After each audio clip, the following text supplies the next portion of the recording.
Hello students, a very good morning to you. As I have told you that we will discuss some question answers that are related with pedigree and monohybrid dihybrid cross. Students, we are continuing the chapter 5 of class 12, that is principles of inheritance and variation. As you know that this is the most important chapter in the whole book, as it is like mathematics and it contains some cross. And I saw since few days, I am watching since few days that what you are doing in your notebooks that you are sending to me. You are not able to understand what is the question asked or what should be your answer.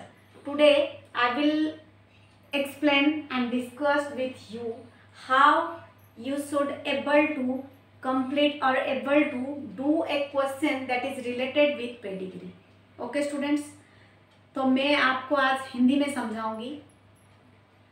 आप समझने की कोशिश करना कि पहले pedigree analysis मैंने बताया था आपको कि जब हम किसी भी डिजीज के बारे में स्टडी करते हैं तो उस डिजीज का पीछे का लाइफ हिस्ट्री स्टडी करते हैं।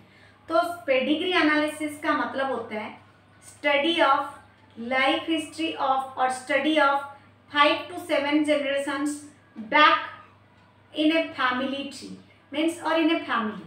जैसे कि for example haemophilia queen Victoria को था और ये अपनी हीमोफिलिक जो कैरेक्टर है वो ट्रांसफर करता गया। कैसे पता चला? 5-7 जनरेशन के बाद पता चला जब हमने उसकी फैमिली हिस्ट्री को स्टडी किया। तो ये जो फैमिली हिस्ट्री को हम स्टडी करते हैं उसको पेडिग्री एनालिसिस बोलते हैं और पेडिग्री एनालिसिस के थ्रू ही हमें पता चल पाता है कि ये जो डिजीज़ है ये पहले जनरेशन से आया है या दूसरे से आया है या तीसरे से आया है। तो आपके जो बोर्ड एग्जाम है 120% I guarantee 3 marks question come every year related to this topic means pedigree analysis. So how this question, what type of question can come, let's discuss. Suppose the question will study the pedigree chart and answer the questions. Study the pedigree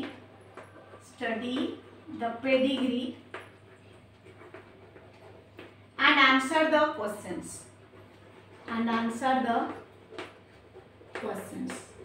As you know that, जैसे कि आप लोग जानते हैं कि ये जो pedigree analysis है, पेडिग्री चार्ट है, ये आता है मेंडेलियन डिसऑर्डर के अंदर। अगर मेंडेलियन डिसऑर्डर के अंदर आता है तो डोमिनेंट के लिए क्या रूल होगा? वही रूल होगा जो लॉ ऑफ डोमिनेंस के लिए था। क्या था कि वही ट्रेट और वो कैरेक्टर जो अपने आप को पहले जनरेशन में एक्सप्रेस करेगा वो होगा डोमिनेंट। द ट्रेट और the character which express itself in the F1 generation is called as dominant. तो वैसे ही हम जनरेशन टू जनरेशन पेडिग्री बनाएंगे और देखेंगे पहले जनरेशन में एक्सप्रेस हो रहा है कि नहीं। सीधा आंख बंद करके लिखना, अगर पहले जनरेशन में एक्सप्रेस नहीं हो रहा है तो सीधा रिसेसिव है, अगर हो रहा है तो डोमिनेंट है। जबकि ये ऑटोसोमल भी हो सकता है या सेक्स क्रोमोसोमल हो सकता है, that's not matter. Here you have to notice whether the first generation expressed or not. If expressed, then it is dominant, and if it is not expressed, then it is recessive. So I am drawing the pedigree. You can see here is the female, यहाँ पे female है और यहाँ पे mail है, ठीक है। ये हो गया पहला जनरेशन। दूसरे जनरेशन में इसके कितने बच्चे हैं? देखते हैं इसके कितने बच्चे हैं। इसके 4 बच्चे हैं, 2 लड़का है 2 लड़की है, 2 लड़का है और 2 लड़की है, जैसे कि मैंने आप लोगों को बताया था। अब इस लड़की का हम शादी करा देते हैं किसी और लड़के के साथ। ये बाहर से आया है, ये एक ही पेरेंट के 4 बच्चे हैं, ये वाला बाहर से आया क्योंकि शादी किया ना तो इसलिए बाहर से आया। अब इसके हो गए 3 बच्चे, मतलब जो लड़की की शादी हुई थी उसके हो गए 3 बच्चे। इन 3 बच्चों में एक हो गया लड़का, दूसरी हो गई लड़की और तीसरी भी हो गई लड़की। तो ये वाला F1 जनरेशन है, ये पहला जनरेशन है जो कि पेरेंट है, ठीक है। ये वाला हो गया दूसरा जनरेशन, ये वाला पहला जनरेशन है, ये वाला दूसरा जनरेशन है और ये वाला हो गया आपका तीसरा जनरेशन, 3 जनरेशन। अब मैं इसको अफेक्टेड को दिखाऊंगी और अनअफेक्टेड को दिखाऊंगी, ठीक है। तो मैं यहाँ पे इसको अफेक्टेड दिखाया और इसको भी अफेक्टेड दिखाया, ठीक है। तो आपको पता है ये सिंबल्स क्या है, ये फीमेल को रिप्रेजेंट करता है मतलब लड़की को, ये मेल को रिप्रेजेंट करता है मतलब लड़का को। अगर ये ब्लैंक है, इसके अंदर कुछ भी नहीं है, तो इसका मतलब ये अनअफेक्टेड है। ये मैंने हाईलाइट कर रखा है, ये भी मैंने हाईलाइट कर रखा है, इसका मतलब ये अफेक्टेड है, ठीक है। फिर उसके बाद यहाँ पे मैंने इसको हाईलाइट कर रखा है, तो इसका मतलब ये भी अफेक्टेड है। फर्स्ट जनरेशन में कोई भी अफेक्टेड नहीं है, सेकेंड में एक लड़का एक लड़की है, थर्ड में एक लड़का है। तो पहले आपको ये पेडिग्री दे दिया, ठीक है। अब क्वेश्चन है, इज द ट्रेट रिसेसिव और डोमिनेंट? फर्स्ट क्वेश्चन है, इज द ट्रेट रिसेसिव और डोमिनेंट? सेकेंड क्वेश्चन आपके लिए है कि ये is the trait sex linked और ऑटोसोमल? सेक्स लिंक्ड और ऑटोसोमल। थर्ड क्वेश्चन है, give the genotype of the parents shown in generation 1 and there third and fourth child in generation 2। Give the genotype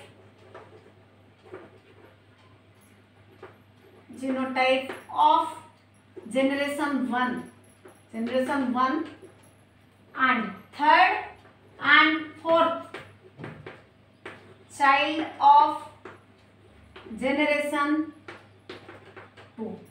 clear students?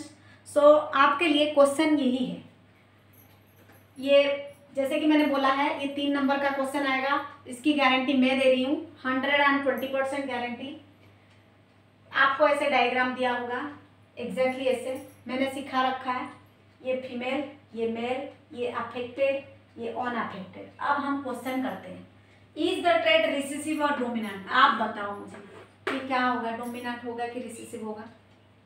Mendel को अगर follow करेंगे तो Mendel ने क्या बोला था, अगर पहले जनरेशन में एक्सप्रेस हो रहा है तो वो डोमिनेंट है, अगर नहीं हो रहा है तो रिसेसिव है। तो आप बताओ क्या यहाँ पे एक्सप्रेस कर रहा है? यहाँ पे मैंने हाईलाइट कर रखा है क्या? पहले जनरेशन को नहीं कर रखा है ना।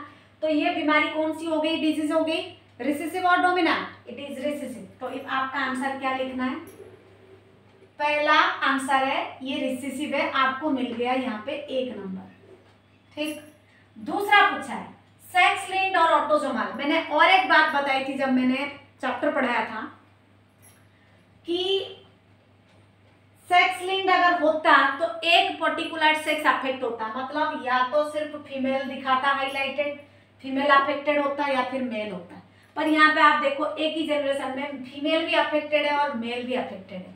अगर 2 डिफरेंट टाइप का सेक्स एक ही जनरेशन में एक ही बीमारी को शो कर रहे हैं तो इससे क्या प्रूफ हो रहा है कि ये सेक्स लिंक्ड नहीं है। Remember students, if a only particular sex express the disease then that will be sex linked. But here sorry, यहाँ पे दोनों के दोनों मतलब ये लड़की भी और लड़का भी बीमारी को शो कर रहा है, तो इसलिए ये क्या है, सेक्स लिंक तो बिल्कुल ही नहीं है। तो ये क्या है, ऑटोसोमल। तो दूसरा क्वेश्चन का आंसर आपका सही हो गया, आपको मिल गया 2 नंबर। पहला रिसेसिव लिखने के लिए मिला, दूसरा ऑटोसोमल लिखने के लिए मिला। ऑटोसोमल क्यों? जब दोनों सेक्स शो कर रहे हो। अगर सिर्फ मेल, इसमें भी मेल दिखाती, मैं इसमें भी मेल दिखाती, तो आप सीधा आंख बंद करके लिख देते सेक्स क्रोमोसोमल, क्योंकि लड़का लड़की दोनों अफेक्टेड है। एक ही जनरेशन, एक ही पेरेंट के 4 बच्चों में एक लड़का भी एक लड़की भी अफेक्टेड है और एक लड़का भी अफेक्टेड है। तो आप क्या लिखोगे, ऑटोसोमल। मतलब ये बीमारी सेक्स क्रोमोसोम के थ्रू ट्रांसफर नहीं हुआ है, किसके थ्रू हुआ है, ऑटोसोम के थ्रू हुआ है। एम आई राइट? सो ये आपको मिला यहाँ पे 1 नंबर रिसेसिव लिखने के लिए, यहाँ पे मिला 1 ऑटोसोमल लिखने के लिए। आपको ज्यादा मेहनत भी नहीं करना पड़ा, सब कुछ दिया हुआ है, बस समझना है, थोड़ा सा दिमाग लगानी है। क्या पूछा है? थर्ड क्वेश्चन आपको पूछ रहा है, give the genotype of generation 1।